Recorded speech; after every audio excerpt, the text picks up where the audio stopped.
All right, welcome everybody back to the Big Douglas Show. My guest today from Channel 9 is Darren Haynes. Darren, thanks so much for hopping back on the show with me. Nah, I appreciate you, man. Always fun.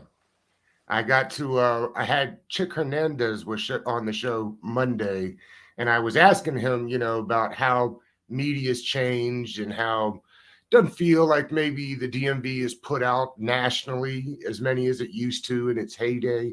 Mhm. And he was just saying like how part of that is just the way TV has evolved and how sports really aren't the focal anymore because of Twitter and all these other things. But he made sure to tell me to send you a shout out for his money. You're the best, is what he said. So Man, shout out from Chick. I told him I'd tell you that. let me cash app him right now. Bam, That's, $100. That, that, that's right. that was a business move right there. Hey, nah, he was serious business about it. So at any rate, got to feel good to be respected by your peers in the industry. Yeah, nah, he's a cool dude, and since day one, he's definitely supported me. So he is a great guy and highly respected in our business. Love Chick. No doubt. Big week in the DMV. I was scrolling through your timeline before we got started today.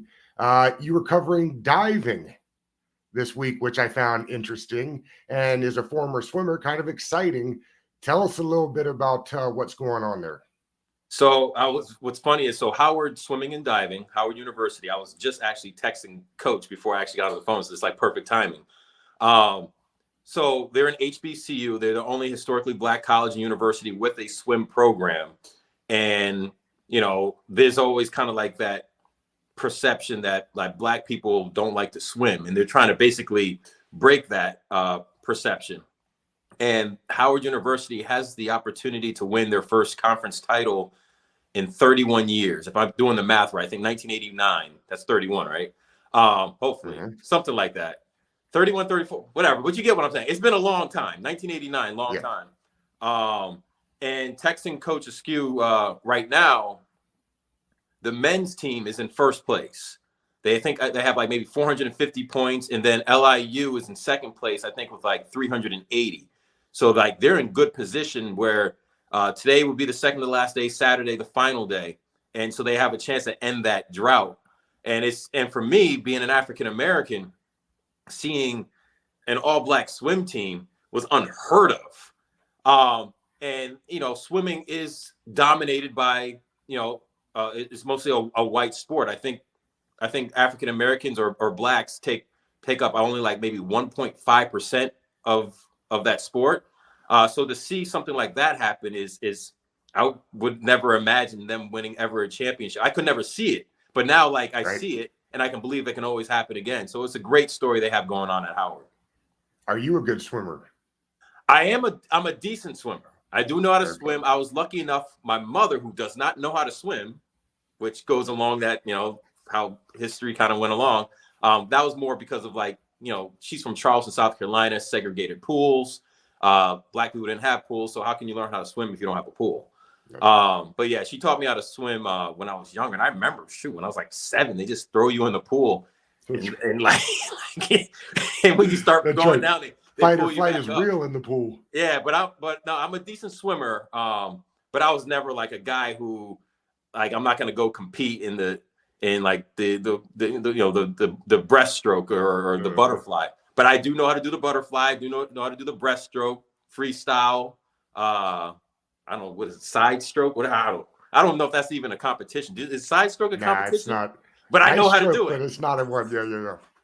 That's great. And crazy that she didn't know how to swim, but still was able to teach you how to swim is pretty dope. So, well, no, my mother didn't teach me, but Oh, oh, oh. my mother was a high school teacher for 50 years, and she went from Charleston, South Carolina to Connecticut. They wanted more minority teachers, and the school system that she was in, they had a swimming pool, and so I went to that same school system, so I was able to learn how to swim because the school had a pool, and gym class there was swim lessons. That was part of gym class. That's wild.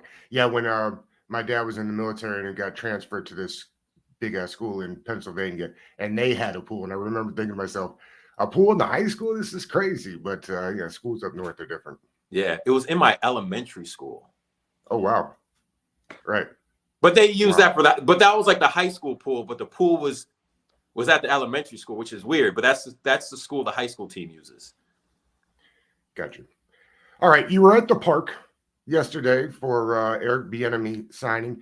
You talked to him. There's a couple things I'd like to talk to you about your time with Eric yesterday. One of them, though, is I believe you asked him, which was a great question. Like, you have gone through the interview process like 15 times for head coaching. Mm-hmm. Did you get anything newsworthy out of him? I think yes and no.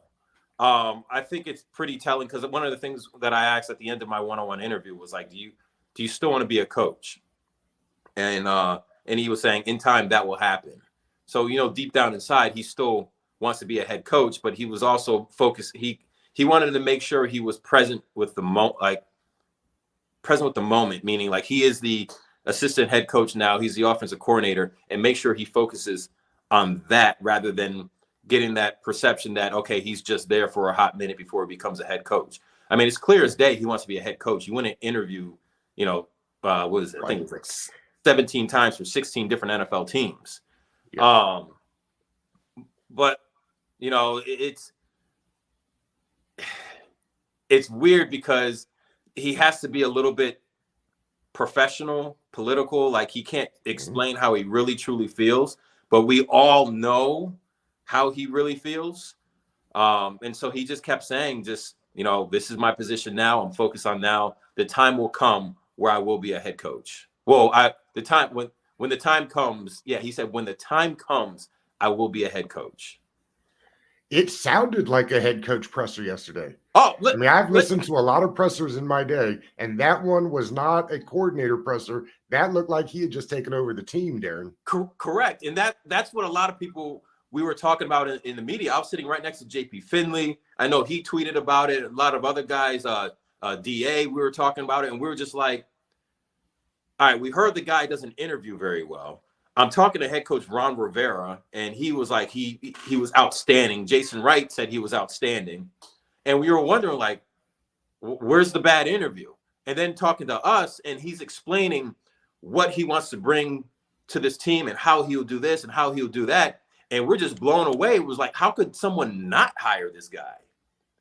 And it's bad because you look at, like, the comments, and I'm sure we may talk about it, like the LaShawn McCoy comments, right?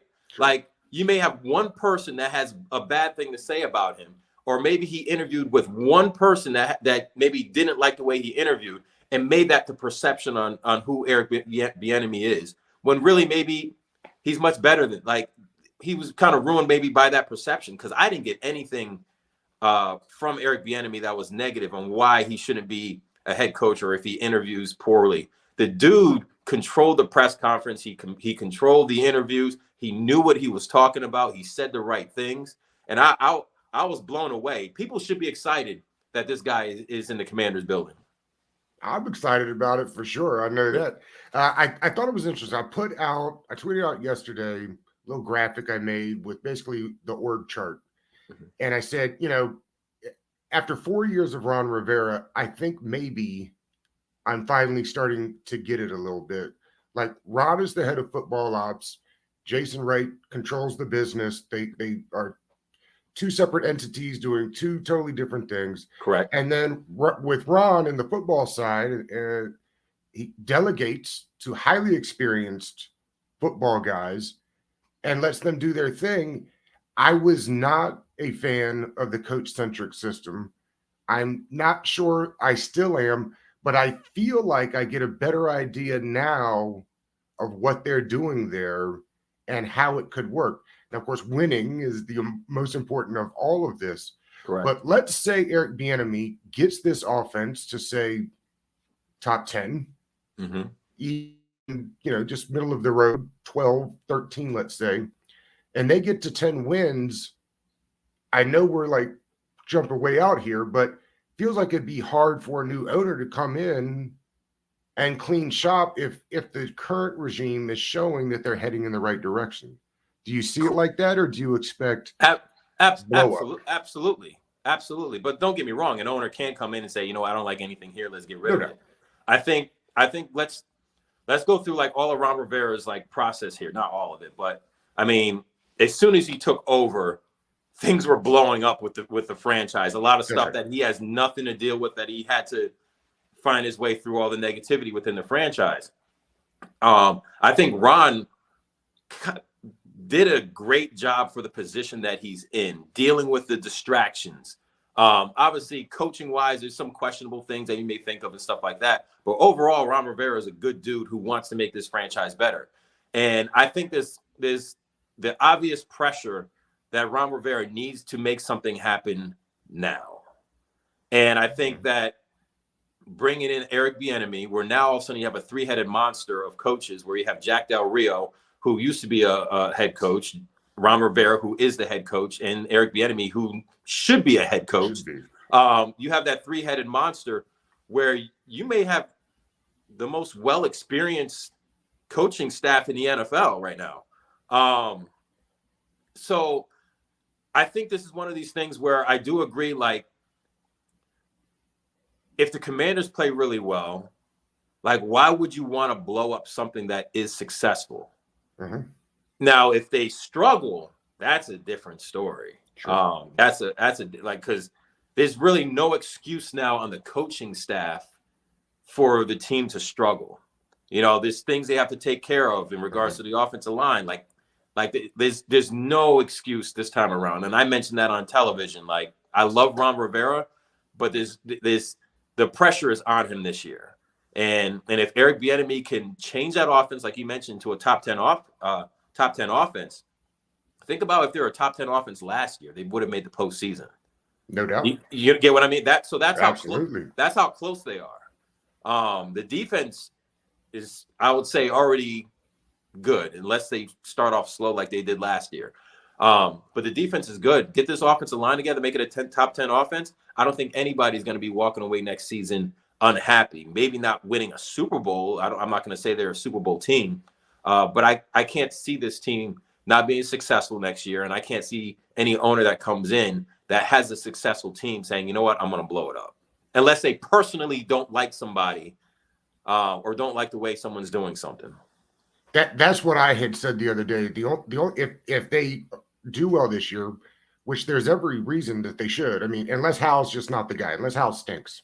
And that's frankly been their problem the whole time Ron's been here, right? They just have not been able to get the position right. Yeah. But unless he stinks, I mean, imagine this defense if they ever had the opportunity to play with a lead, right? Like, I mean, think about what the defense has to do, because they're always trying to make sure that they're not giving up huge leads, because the offense wasn't built to come back that way. Correct. So Correct.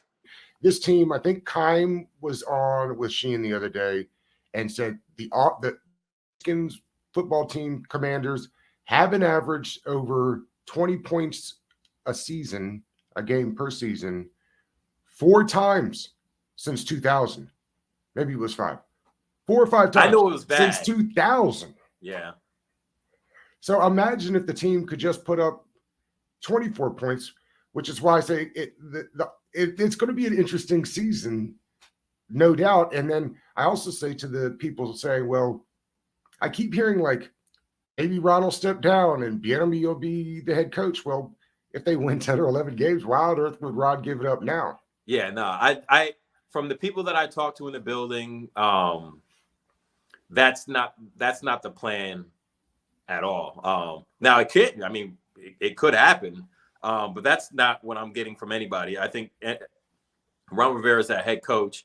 Eric Bieniemy, to get him here, he wanted that elevated role. That's why you have the assistant head coach, and he's still the offensive coordinator. Eric Bieniemy wanted that assistant head coaching role. Ron Rivera needed an offensive coordinator, and that was a way to merge the two together.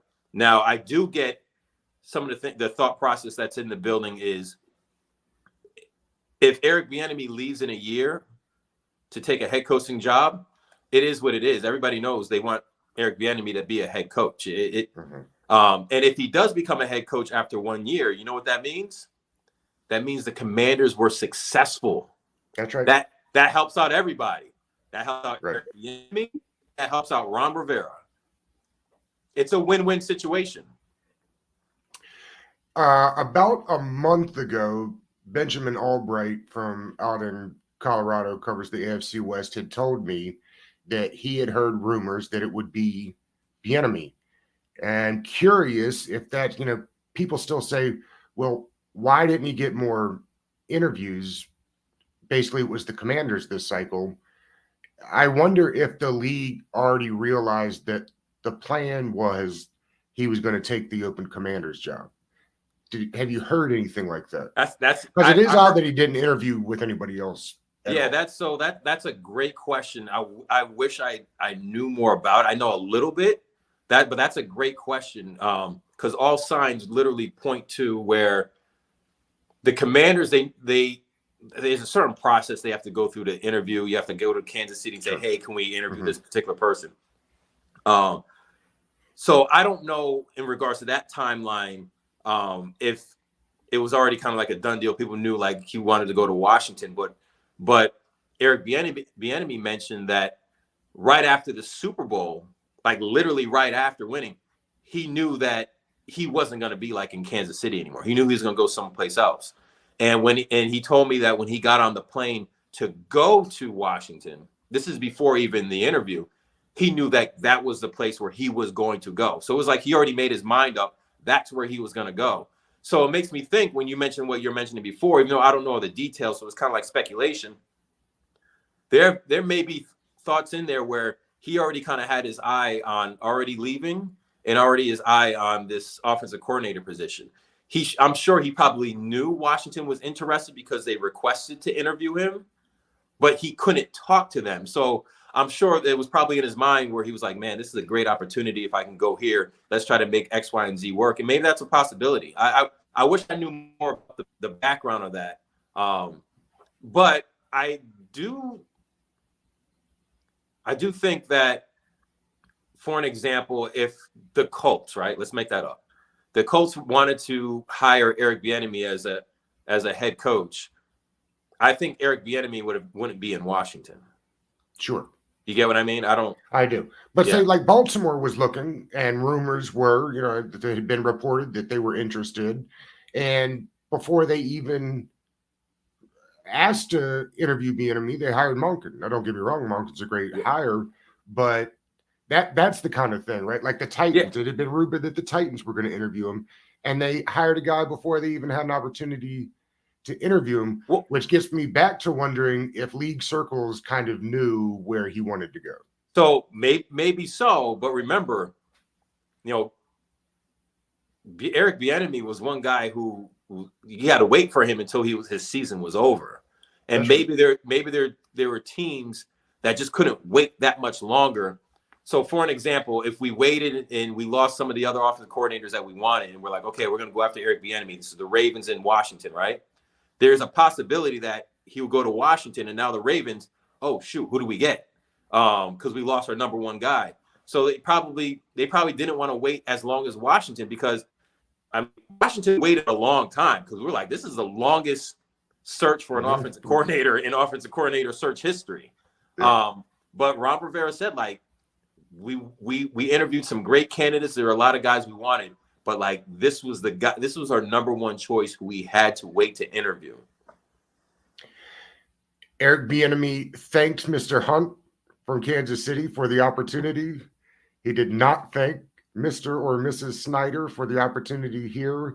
I think that's good news for the people that. Am I wrong there? No. So I highlighted that yesterday. That was very. Okay. I was listening. Yeah. Because usually every player who comes in, I remember Terry McLaurin when he signed his new deal. I want to thank the Snyders and all. You always thank the Snyder. You thank the owners, no matter if you like them or not, because you're getting paid by them. And one reporter did ask a specific question, like how involved was Dan Snyder in this hiring process? Michael Phillips tried to get him to bite the keys. Yeah, he wouldn't go for it. Yeah. It was Michael Phillips. And he mentioned Jason Wright, Eric Martin Mayu, Eric Stokes. And yeah, he named all the people. And the one name he did not mention was Dan Snyder. I thought that was very telling. Me too. Given the position of the team being up for sale. Now I can still confirm, even on this show, the team is for sale. Like that's a real thing that's actually happening. Yeah, he didn't mention them at all. And it's listen, the writing's on the wall, you guys. It's basically like it's a matter of time. I get everyone wants it to happen tomorrow, but the writing's on the wall, and that was very telling. Like, no mention of the Snyders at all. At all. Can you tell? You had talked the other day about groups that had been walking through as part of the buying process. Can you tell us who those people were?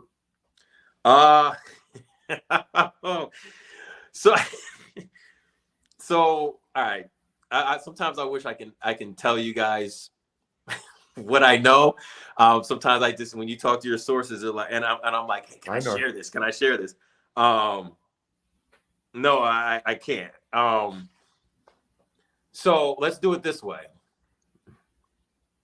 My main source on who I know who was walking through the building, I can tell you there's been about 4, potential bidders and stuff like that had that tour of the building, like like an open house, and you're looking at the house and if you like it or not. There's been at least 4 of those. Okay. I can confirm that. The latest was as of last week, Friday.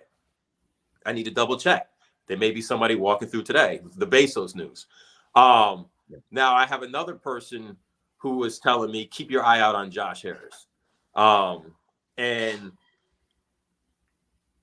And from what I'm hearing, and not confirmed, even though I know there's other reporters that confirm that, like Nikki Jabala, who confirmed that, that Josh was that guy who was going through the facility last week, Friday. So I'm putting it on them. I can't listen. I know some. Oh man, it kills me. I do. But I will say this though. I haven't heard anything about Bezos being that guy. No. But that may change with the recent news in regards to him looking into, hiring, what is it, like I don't know if it's what it's called. I don't know, somebody to help him purchase a team or something like that. So an investment firm, I believe it's called. Okay. So that may happen, because I know that's the big name everybody wants to know about.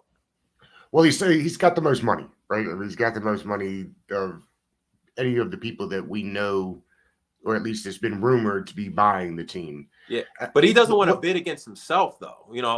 If you and I, right? If you had $10 and someone wants to buy something for $8, but other people are bidding at $5, like, let me try to get $6. Let me not try. I don't want to go for $8 if I can go for $6. I don't want to bid against myself. Even though I have all the money, that doesn't mean I want to spend it all. I moved furniture through college, and each day, you'd hop on a truck, and the guy'd say, "Well, what are we doing here? How much you want?" And I was like, "Well, why don't you tell me what you're paying, and we'll see." Because I'm not going to shortcut myself before we ever get started. So correct. I totally get that. Does the NFL need, as these franchises go up in value significantly, will the NFL have to relook at this 30% down deal? Because it totally makes who can afford these things extremely small. Correct. And if it continues to get bigger, do you think they'll have to relook at it? Because, like, you're going to have the same 4 people every time. Well, my answer would be is no, but then it's not necessarily a strong no. I think being an NFL owner is a fraternity, or let's make it diverse, a fraternity and sorority, unlike no other. And you got to have that certain tier of money to get in there. And if you make it more open to everybody, I mean, if you lower that, more people are going to come in, and which could be a good thing, more opportunity for other people. But I don't think the NFL owners or people who want to sell teams want to deal with all these certain people. There's a certain class, a certain tier that they want to bring in. It's the reason why they vote for whoever the owner is. Like, it's almost like, yeah, you can pay the money for it, but still we need to vote and see if we want you to come into our National Football League. It's a tough process, and not everybody can be in that position. It's very valuable, and a reason why when a team is available, the rich people come flocking to try to purchase the team, because it's a big money maker, and the opportunity to own an NFL team is very rare, because usually when someone owns it, like the family tree owns it, like it for years. Correct. Right. which is what Dan had hoped for. Can you put your finger onto what it was that kept Dan? He just couldn't get it right, and he tried literally everything in the owner's playbook, right? Spending ton of money, being the owner that dabbled into everything, not doing anything, not spending any money. None of it resulted in winning. And in a league that it's almost impossible not to win at some point over 20 years. I mean, geez, I think that's a long list of things, my man. I think that, you know, that's a long list of him maybe sometimes being too involved in the players that he wanted to get when maybe it wasn't the best decision. Have you ever had an interview with Dan? No. Yeah, my first time trying to talk to Dan, I got stiffed on by his security. Really? I tell people all the time, I hate going on television and talking about what Dan Snyder did or whatever like that. And I'm always in his building, FedEx Field. I'm at his practice facility, which he owns all that. And as a man growing up, my father would always tell me, be respectful and meet and shake the hand of the person of the house you're walking into.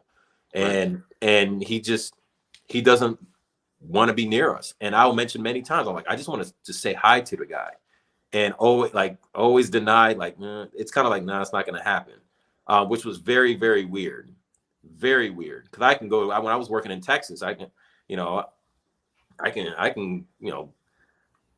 meet owners, all the time in regards to, I don't know why I'm going blank on the Dallas Cowboys owner, Jerry Jones. That was a huge brain fart. I'm in my 40s now. You start to forget stuff.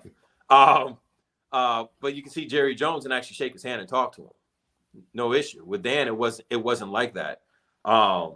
I do from former players that I'm not going to mention, and I'm talking about at least more than 5, who would always say, man, that place is corrupt. Man, that place is cursed. And the reason why a lot of those bad things are happening, which is karma, is because of Dan Snyder and the way he was treating people behind closed doors, which a lot of players didn't mention because you didn't want to ruin that opportunity to go someplace else because these owners talk. There's one guy who I update all the time on stuff, and he's like, man, I told you it was bad in there. And so, obviously they cleaned house on a lot of things after the investigation. But things are definitely not working. I do think though, and this is going towards like the investigation part, right? Because we're still waiting for the Mary Jo White investigation to come out. There's a part of me, because that investigation started over a year ago. It was last year, February. And I feel like there's rumblings that results of that investigation has already been revealed to either like Commissioner Roger Goodell and some of the other owners. And this is not factual stuff. This is kind of, because I'm like deep involved in this investigation. Where it's one of those where, when you fire or when you want to fire somebody, but you don't want them to be fired. So it's like you mutually part ways, mutually agree to part ways. Yeah. I think this is sort of like that version of that, where it could be, Dan, we have this, we have this, we have this. Man, instead of us going to this NFL owners meetings in late March and voting you out, why don't you put the team up for sale and do it your way and go out smoothly rather than us kind of blow up your spot. And because remember, I can't remember the exact date, let's say October. It was like, we're not selling the team. I spoke to the Commander's lawyer. Is he selling the team? He is not selling the team. 2 weeks later, team up for sale. Right. What changed? What changed that drastically for going from I'm not selling the team to I'm selling the team? Same thing with the Redskins name. I'm not changing the Redskins name to all of a sudden we're changing the name because something big and dramatic happened. The whole George Floyd protest and, sure. Something big happened. So yep. that's something that I'm thinking what happened. Or the owners are just, maybe the investigation's not out and the owners are just like, bro, you got to go. I mean, I think Jim Irsay, when I interviewed him, kind of made that very clear on how the owners feel about him.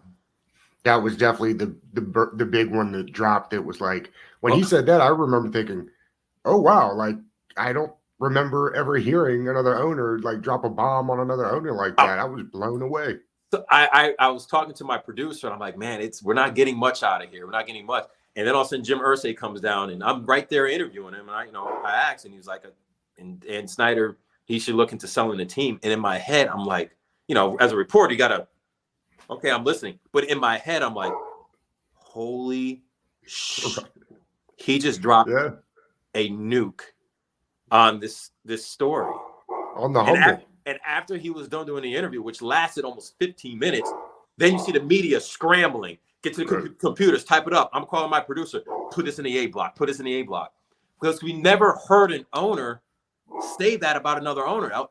Usually you hear all these things about, the investigation. But now when you finally had an owner speaking about another owner that possibly they should look into selling the team, that has never happened before. Shout out to your dog, by the way. Yeah, Big Hank's out there controlling the front. Yeah, he gets busy when people are walking by. What do you think ends up happening with Darren Payne? I think they're going to franchise tag him. I think that's the smart thing to do. It's going to be it's tough to kind of have two big contracts, especially just on the D line when you already just signed Jonathan Allen to a big deal, and then you're going to get Darren Payne trying to sign him to a big deal. I think the best route to go.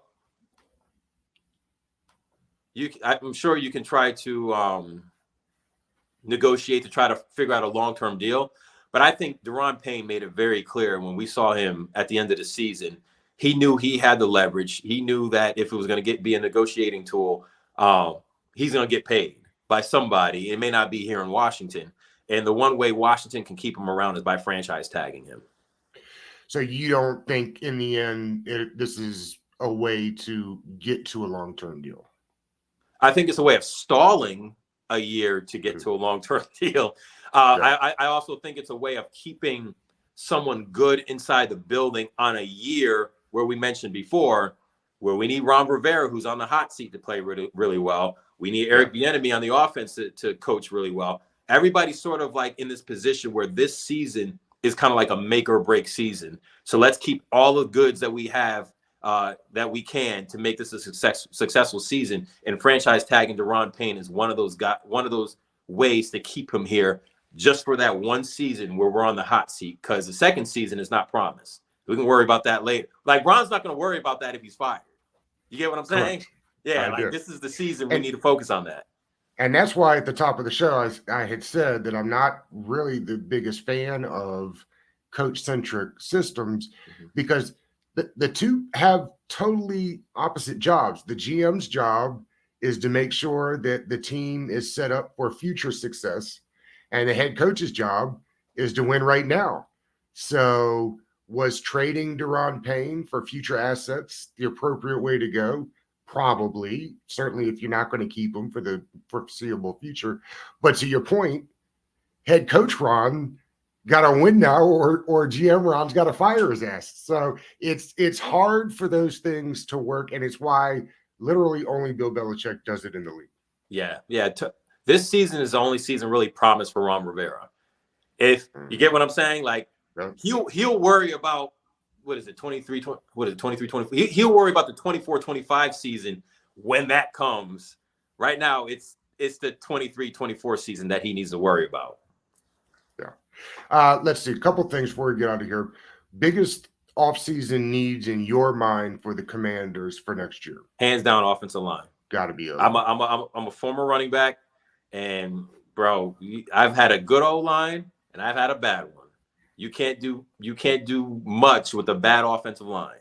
That is, for me, if I was gonna, like, if I'm in the room, hey Martin, what's going on? Ron, what's going on, bro? Hey, it's draft time. What we doing? I want to get a quarterback. No, we need some linemen. Because we need, like, Charles Leno. Love Charles Leno, right? But that can't be your best offensive lineman. Like, I don't care if it's bringing in veterans and drafting, using the first round pick to draft a really good quality offensive lineman. We need to beef that O line up, and then also have depth. Gosh, since I've been working here, there's always been issues with the offensive line, guys being hurt, and just look at a center position this past year. I mean, like, who's this guy at center now? Yeah. So the O line is first priority for me, man. I think if they fix that O-line and prioritize that first, obviously you probably need to look at the linebacker position again, maybe add a corner, whatever like that. But this offense can do some huge, amazing things if they protect the quarterback and open up holes for the running back. It's going to put the points up. That's my first. I went long with that answer.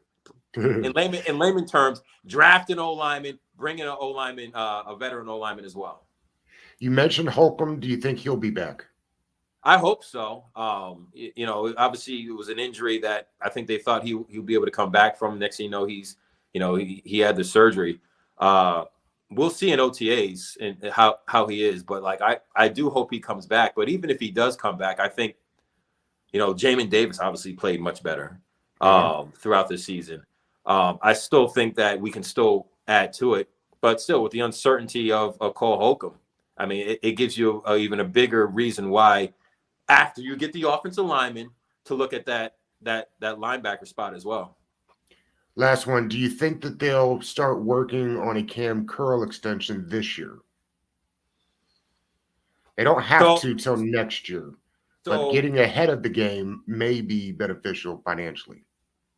So what's tough is there's certain things that need to be taken care of money-wise. And when you're in the mix of like new ownership, that makes it even tougher. I think that if new ownership came in the building and took over right now, they'll probably do something to set that deal up and get it done this offseason, because you want to keep Cam Curl around. He's a great player.